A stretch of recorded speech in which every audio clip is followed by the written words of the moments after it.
వీధి కుక్కల పైన అంత ప్రేమే ఉంటే మీ ఇంటికి తీసుకెళ్ళి భోజనం పెట్టుకోవచ్చు కదా. వీధి కుక్కలకు ఆహారం పెడుతుంటే స్థానికులు వేధిస్తున్నారని ఒక వ్యక్తి దాఖలాలు చేసిన పిటిషన్లో కీలక వ్యాఖ్యలు చేసిన సుప్రీంకోర్టు.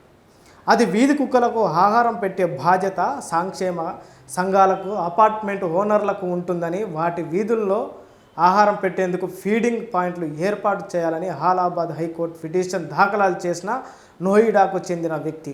వీధి కుక్కలు వాకింగ్ చేస్తున్న వారిపైన, వాహనదారులపైన దాడులు చేస్తున్నాయని, కొంతమంది ప్రాణాలు కూడా కోల్పోయారని పేర్కొంటున్న అలహాబాద్ హైకోర్టు పిటిషన్లకు కుక్కలపై అంత ప్రేమే ఉంటే తన ఇంట్లోనే వారికి షెల్టర్ ఏర్పాటు చేసుకొని అన్ని వ్యాఖ్యానించారు అలహాబాద్ హైకోర్టు ధర్మస్థానం. అలహాబాద్ హైకోర్టు తీర్పును సవాల్ చేస్తూ సుప్రీంకోర్టు వెళ్లిన పిటిషన్ అలహాబాద్ హైకోర్టు ఇచ్చిన తీర్పును సమర్థిస్తూ వీధి కుక్కల వల్ల ప్రాణాలు పోతున్నాయని, అవసరమైతే మీ ఇంట్లోనే వాటికి ఆహారం పెట్టుకోమని పిటిషన్లకు సూచిస్తున్న హైకోర్టు.